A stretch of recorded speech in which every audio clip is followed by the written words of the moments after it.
Welcome to the most informative debate on the internet. Really? In regards to Overwatch, yeah. I mean, Yeah, we sure. don't really have much information on anything else. We're just kind of dumb regardless. But we can finally say this is the only show that features an Overwatch League pro player and Hell a yeah. top tier analyst, Pog fucking champ, Florida Mayhem member Josh Sideshow Wilkinson, and we are going to be breaking down over the next few days, few weeks, one topic for each team. So I figure we start at the top. We start with the San Francisco Shock. And the topic that we have for this is who is their best player. I feel that there's a few candidates for this. Who would you take?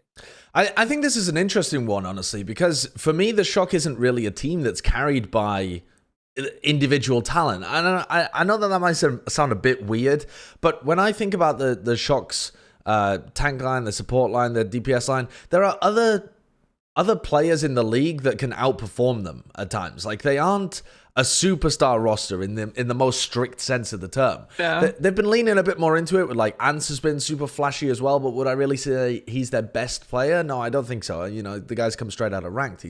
He still plays a little sloppy. Violet's been pretty good, but he plays a bit sloppy as well. I think for me, I have to keep coming back to the defining force of this team, and it's Moth. He's always in the right place at the right time. He's making clutch plays a lot from the Lucio, and he's also been able to pick up the Zen, and there's no decrease in power from the backline of the Shock. And this guy is so crucial to the team's playstyle. Whenever they play high tempo with those Lucio speed boosts, he is the Shock. And I think that, all right, most people don't think of Lucios as being that I guess, flashy or impactful, but Moss really is crazily impactful. I think he's the best player on the Shock. This year we've seen, I think, the rise of, I don't want to say the rise of Lucio's impact, because, I mean, somebody who can give speed to the entire team has a massive fucking impact. But I think this year, like, Lucio's have gotten more love in general. I believe there's, like, three choices you can make here. I think Moth is a solid argument. I think Choi is another very strong argument, although I feel like the level of off tanks is just constantly increasing, right? Yeah. I know with even somebody like Fury, right, goes from somebody who's considered like the best to playing like on the bench for a lot of the time. Yeah. Now Gargoyle's rising. For me, I go back to Rascal. And I look at Rascal not just this season, but I look at like last year specifically, of somebody who is as integral to the Shock's winning as Moth. Like, when they needed somebody to pick up any role, Rascal can do it, and he can do it amongst the best in the league. Like, a new hero comes out, they're never worried about who can pick this hero up, who can play Echo, who can do the break duties, whatnot. You just throw Rascal in there, and he just fucking knows how to do it. That's where I kind of side with somebody where you make the point where Moth can play the Zen and whatnot. I mean, Rascal, we've seen him play Batiste at a very high level, like ridiculous. One of the best in the league. Like, not even like in terms of like DPS players playing it, like support players, like without a question, one of the best in the league. We've seen him play Echo as one of the best in the league. Like, his brig is solid. You can play all the other, one of the only damage dealers really who can play, like, you can put him on a Pharah, and then the next moment he can play McCree, or you can play Tracer. He can play literally everything.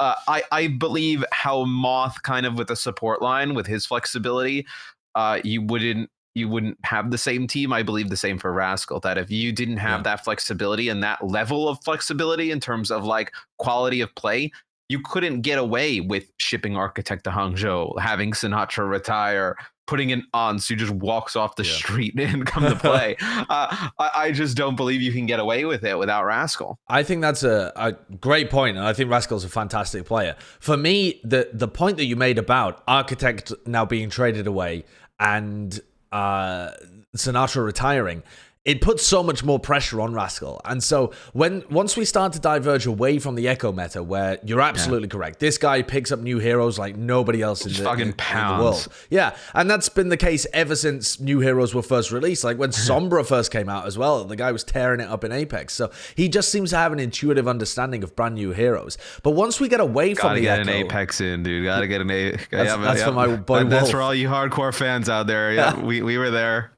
But once we start to get away from an Echo meta, if of course we do at any point in the league, because she's pretty overtuned at the moment. But if we do start to get away from an Echo meta, don't say. That's where I need to see that elite performance come out from Rascal over and over again, because he doesn't have other people that he can rely on now. This is their only flex DPS player on the team. That does imply a lot of confidence in him, but also Rascal wasn't fielded for the Doomfist in the past. That was Sinatra's job, and he wouldn't have been their primary choice on like the Pharah, for example. Even though he is a good Pharah, that would have normally gone to Architect. He has to be now, absolutely. But can he still perform at that level to keep the San Francisco Shock in it? I don't think that all of those questions have yet been answered.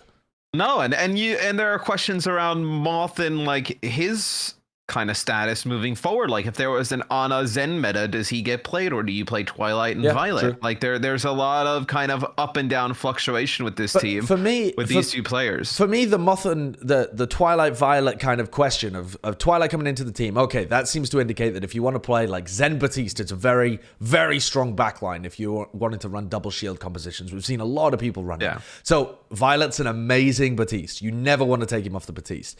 And so for the Zen, Twilight is definitely a better Zen than Moth. That's not his normal role. But it's for me, not even arguable. Yeah, no, it's not arguable. but I think the question of the best player also comes down to the impact that you have outside of just whether you can frag. And Moth's ability to lead this team, I think, has been showcased in some of the parts where the Shock fell down. Shock have looked at their worst this season when Moth wasn't able to play the Lucio, when he wasn't able to be in the lineup full stop, when they were running, Architect and Violet, and they were trying to get away with these double flex support backlines. Because his leadership is a big part of him as a player. You have to take it all as a bundle. The question was not best player. If it was most valuable player, would you still say Moth? If it was most valuable player, having traded away Architect and Sinatra retiring, you can't function without Rascal. If he plays bad, you're just fucked. Now, having said that, you also can't function without Choyobin, because unless you're planning to run Reinhardt Orisa comps the entire time, I mean, they'll trade for Nevix. They'll send Striker to Toronto for Nevix. Yeah, Nevix back. I think it becomes a slightly different argument when you say who could you not live without, but also what we've seen so far this season is that the Shock, when they played these previous games, when they played against the Valiant and the Gladiators, and Moth wasn't in the lineup and wasn't able to play the Lucio, they looked massively worse. They lost matches to Valiant and Gladiators, who are, at that kind of top 10 to top 13 kind of level. That's not a performance that Shock should be putting out on the board. So there is a very clear and self-evident dip to the team when Moth isn't in the lineup that does make him incredibly valuable. This is why I'm excited for the season to start off again, because I feel like we're going to learn, I feel like we've learned so much about the Shock now that we've seen them win without like the likes of Sinatra and Architect. But I feel like there's still so much more to learn about them, because how do they weather this going forward with new metas and constant changing like week to week? Like, I think we will definitely figure out like who is the best player on this roster, or who is at least the most important player by the end of the season.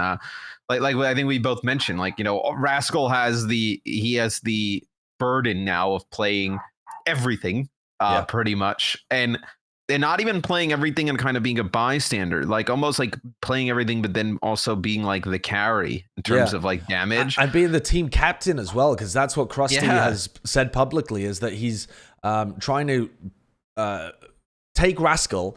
And not just, by the way, turn him from being somebody who was kicked from teams for being overly, forceful and maybe a little bit toxic, and he went down to contenders and reshaping him. Not just that, but turning him into a team captain figure like Sinatra was.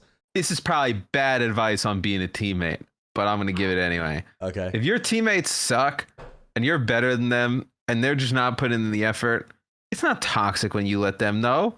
Like, they need to get better. Like, I hate when I hear this stuff where it's like, oh, yeah, this guy was toxic. Well, why was he toxic? Oh, because his teammates didn't give a shit. They sucked and they just complained that he cared. Like, F off with that. Yeah. It's just a ridiculous type of scenario where, like, you can tell when you watch Rascal play, like, if you watch his streams, or even, like, he cares so much about winning and being good, that definitely rubs players the wrong way sometimes, but I think it's super important for this team to have somebody like that now that Sinatra's gone.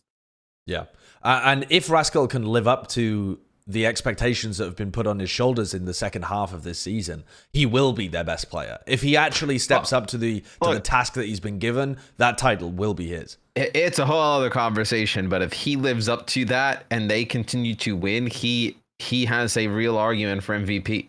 I think without a doubt, like if with the situation that's gone on with the Shock, with the, players being traded, players retiring in important roles, and if he's able to pick up all of the rest of that slack and play everything new and play everything fresh, there's definitely a strong argument for Rascal to be in the MVP conversation. But you like Moth, you're a support guy. Yeah, now that you're in the league, you appreciate supports a little bit more. Yeah. I really appreciate Moth because I've got Chris on my team. Fucking hell. I mean, look, clearly you took my toxicity to teammates to heart there, as you're just burying a teammate already before you even start. But let us know in the comments who you guys think the best player is on the Shock. Do you think it's Rascal? Do you think it's Moth? Do you think it's somebody else? Maybe it's Super. Maybe you're a big fan. Let us know. Stay tuned to more head-to-heads.